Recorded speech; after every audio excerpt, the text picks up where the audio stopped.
po.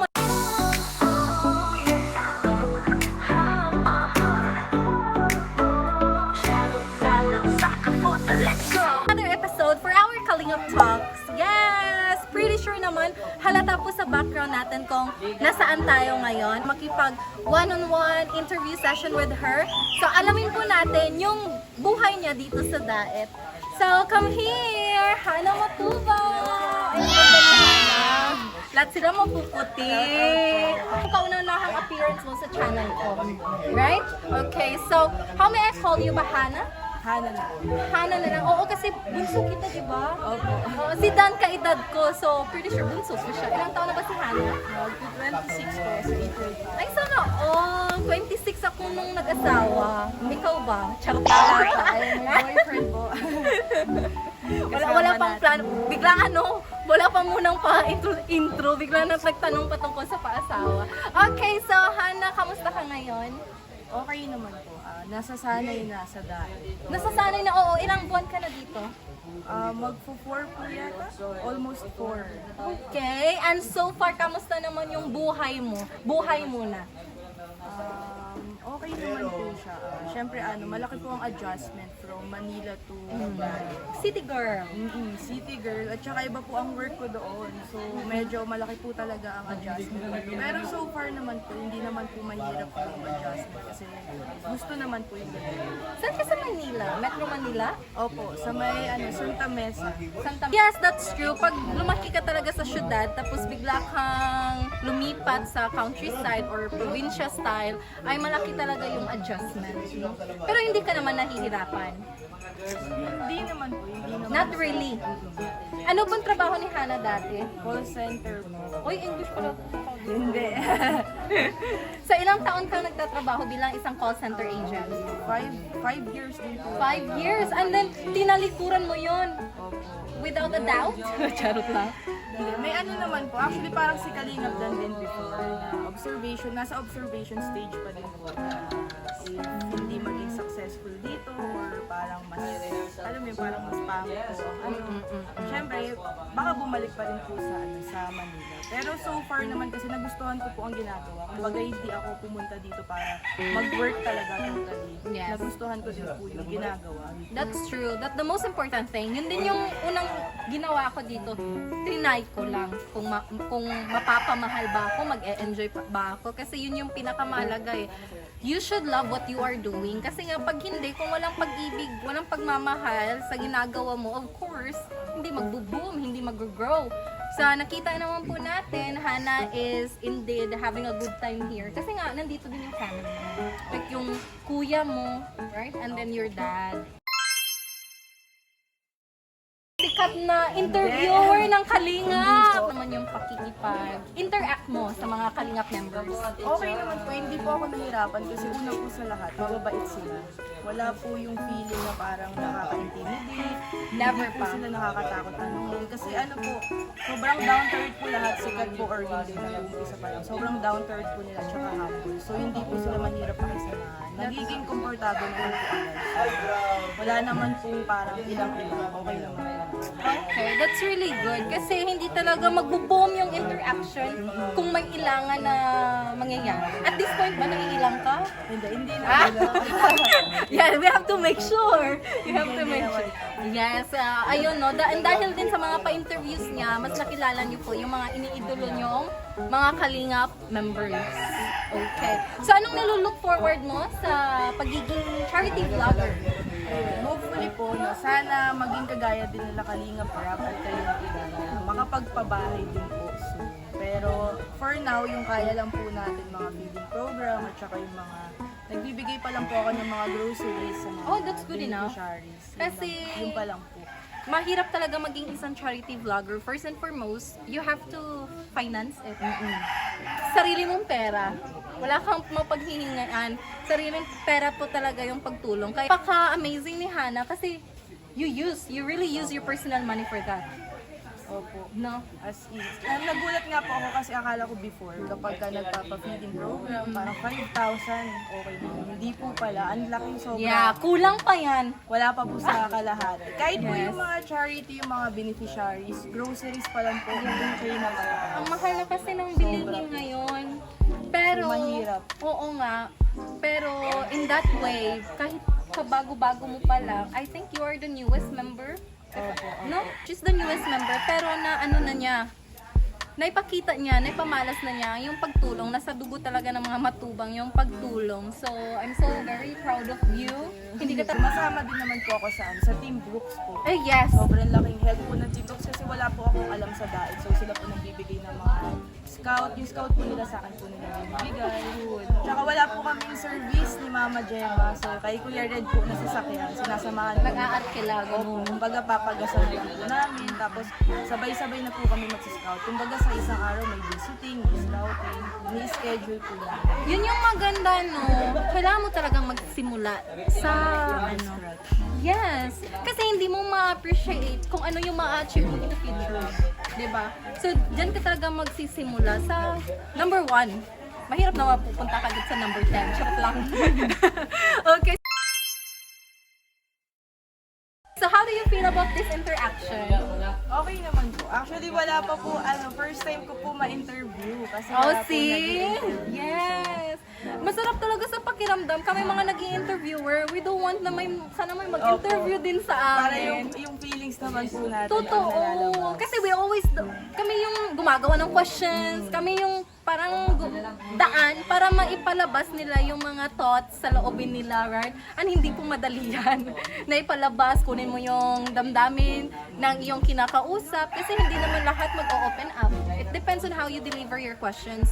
So, yun talaga yung napaka-challenging part.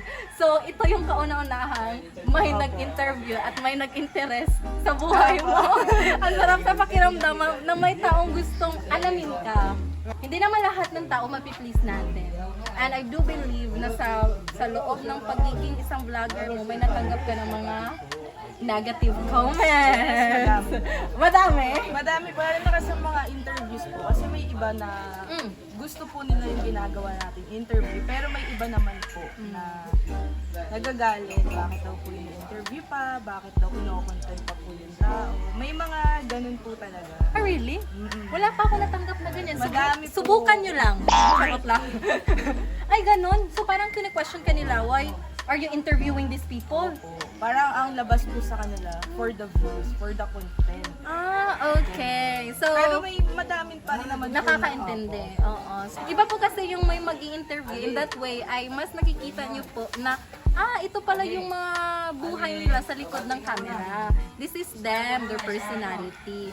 So, again, ilang ulit ko na itong sinasabi. Refrain and let's be mindful po sa mga salita natin. Lalo-lalo na si Hana, bago-bago pa lang siya. Ganun din ako. Ang dami mga nambabash, pero masasanay ka din.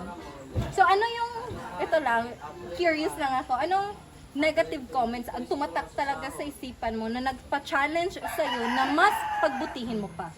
Ano po, actually, pagka ako po nakakabasa ng negative comments, kahit below the belt pa po, pero about sa akin or kay Kuya, hindi naman po ako masyado na... May mga pa below the belt na? sa parents ko. Siyempre kay Kuya Brooks. Oh my God. Pag kay Kuya Brooks lang po, o kaya kay Mama Jem. Doon lang po na kasi normal naman po talaga sa ating mga nasa YouTube industry na makaka-receive po ng Yeah, mga right. comments. Kasi Right. kung ang president nga po, diba? Yeah. So what more pa po tayo. Pero kapag siyempre pag family na po, Yeah. doon lang po ako medyo Iba na, ibang usapan na, Lagi diba? ko nga po sinasabi sa kanila, iba-iba po kasi ang tao. May mababait po na sobrang bait na inaabuso na ng iba. That's true. Pero may mababait po na mabait lang. So ganun po tayo, Reflection. diba? Ang papakita lang naman po natin yung respeto sa taong respeto. So may times po talaga na syempre hindi po natin napipigilan. Pagkausapang pamilya, hindi po tayo nananay. That's true. Kasi iba po yun, diba? Pag-usapang pamilya. Pero pag ako at saka si Kalinga, It's okay. kasi normal din. Although normal din naman, pero ang nangyayari po kasi sa atin sa social media, kapag inatake po nila tayo, tapos sumagot tayo pa po ang, di ba? Tayo pa po ang may kasalanan kung ba tayo nag-react sa mga sinabi nila. So, minsan kailangan din po talaga natin sumagot para di maging normal na, di ba, tayo po, hindi porket na nasa social media po tayo, ay di tayo pwedeng sumagot. I love that. Ito swak sa personality ko. That's true. Hindi porket na nasa social media ka, kung ano yung ibabatikos nila sa'yo, itatahimik ka na lang. That's why we have our own voices. Right? To explain. Explain lang naman yan. At kung hindi nila makuha ng isang sagot, ay, BO-BO ka na po. I'm so sorry. Joke lang. And that's true. We can't choose our parents po. Hindi po tatanungin ni Lord na, oh, ilalagay kita sa world, hindi kang mamili ng parents. Hindi po. Kung ano po yung takbo na istorya ng mga parents mo natin, that their story. Wala po tayo nun. So, wag niyo po ipasok yung anak. Iko-comment base lang sa nakikita nyo. Wag na yung personal na buhay because we still need privacy. Kung ano lang po yung nakikita nyo, yun lang po yun. At yung pinapakita po namin, 10% lang po yun out of 100% ng buhay-buhay namin. Yes. But keep it up, no? Huwag kang matakot sa mga bashers na yan. Speak out and explain in a proper way. Yes. Kasi may mga tao talagang sisirain ka at hihilain ka pababa. And nasa Pilipinas tayo eh, right? Yes. Very not normal, but people are accepting na parang normal na siya. Kumbaga pag hindi po kasi tayo nagsalita or di naman lumaban pero nagsalita, parang yun nga po, gagawin po nilang normal yun sa atin. Yeah. So, kailangan talaga minsan, kahit isang beses lang, may boundaries po. Yeah. Hindi porket open book tayo sa social media. That's true. May karapatan na tayo.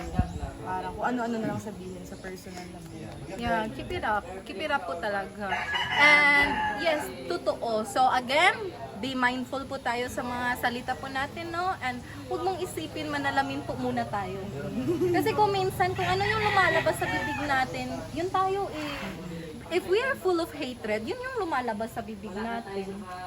Do you agree with that? Yes po. Ate Sharon, paano mo din nakahandle yung mga ganyang bashing, yung negative comments? Kasi malaki po ang epekto niya sa mental health natin. I love that. Very, very smart. Kita kasi nila sa atin sa social media, dapat matapang ka lang, hindi ka pwede sumagot. So ikaw, paano niyo po nakahandle yung Hard. And tao lang ako, hindi pa ako robot na I have emotions and it's so hard if you're dealing this pag yung nagmi-mix emotion na kasi yun, may mga below the belt na ayun, binabatikos na nila yung personal life mo and principle ko talaga na sabi ko sa sarili ko, pag mag-vlog ako, iba yung personal life ko. Hindi ko siya sasali.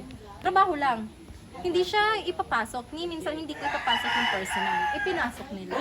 Binatikos nila. So, dun, parang now, kung nakikita nyo na ako in the present, may ano na ako, I put walls na. Dati kasi I always welcome.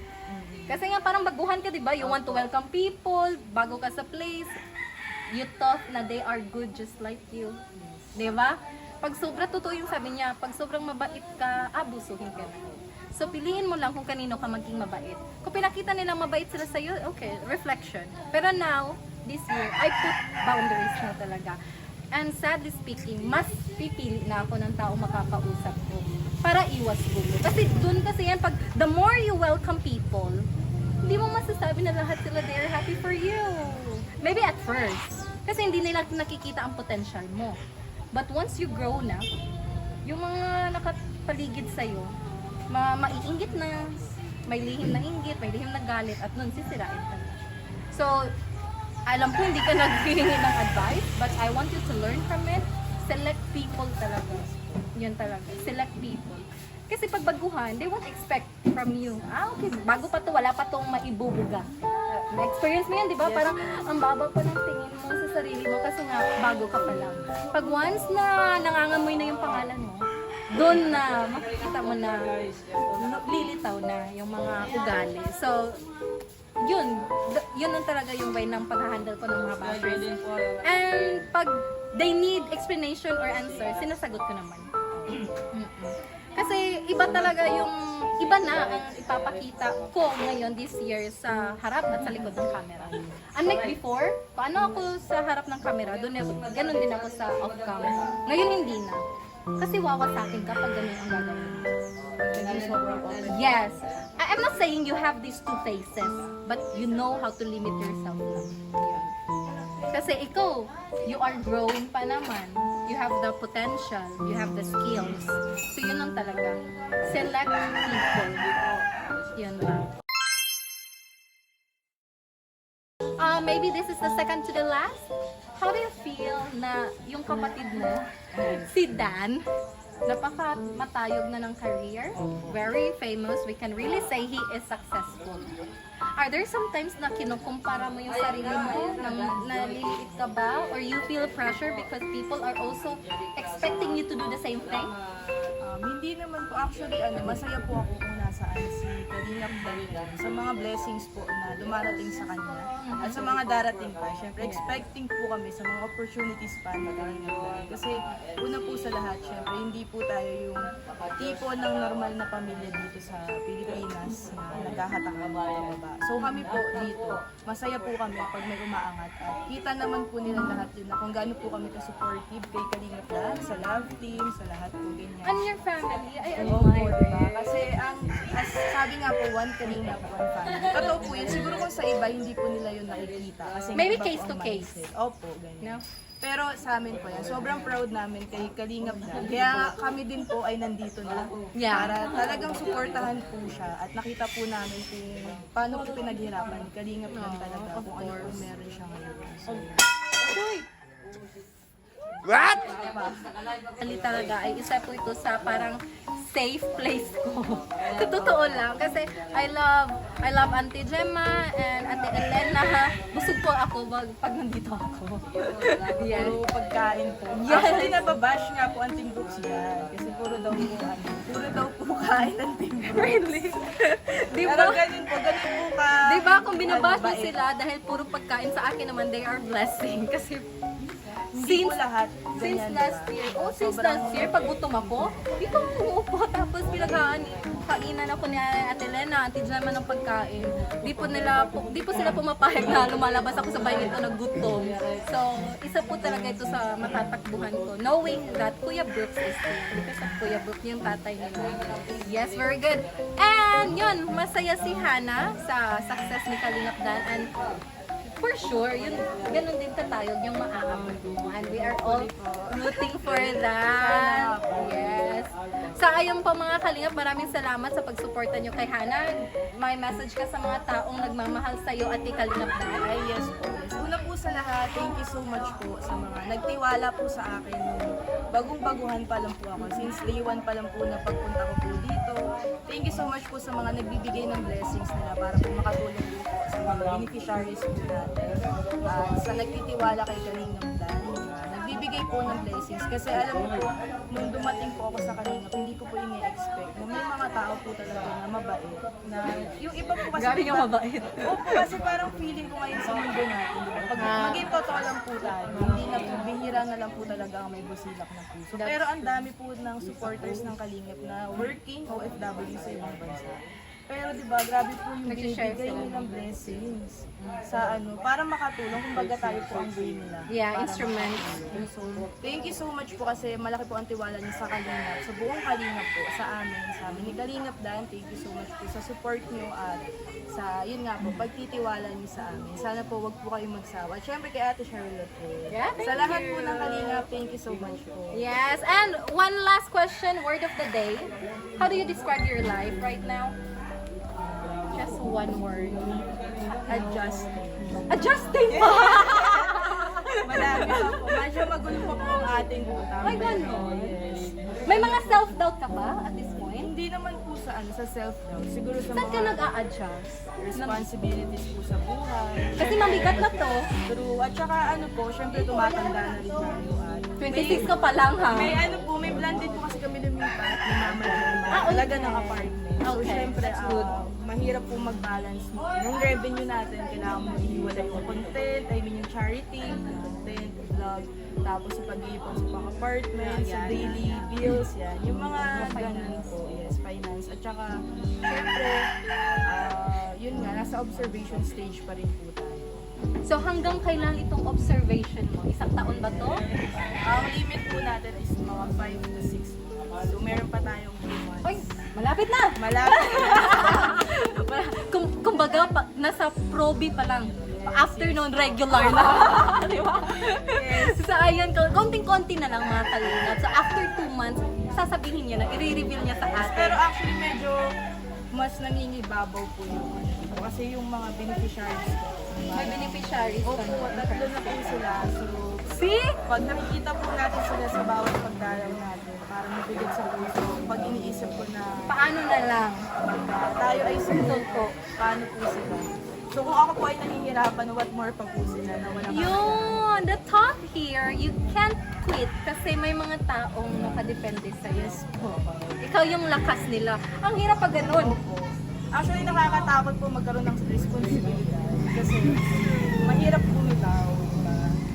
Parang gusto ko na. Yan, totoo yan. So, saan ka kumuhugot ng lakas? Actually, wala naman po talaga tayong kasiguraduhan. Kahit sino pong malakas ngayon sa vlogging, wala pong kasiguraduhan. So siguro diskarte na lang po. Kaya kami ni Kalingap Daniel, magbi-business po kami. Small business lang po ng mga US tester na perfume. Oh, I love that. Para po makadagdag po sa ating revenue at mas madami po tayo. Yes! Find ways how to make your money grow. No, hindi ka lang magpo-focus sa isang bagay. Divide mo yan nang sa ganun as marami siyang income. Uy! Chinese talaga. Business. Diba? Yung mother mo yung Chinese Yes. type, right? Diba? So, ayun, nakita na sa dugo natin.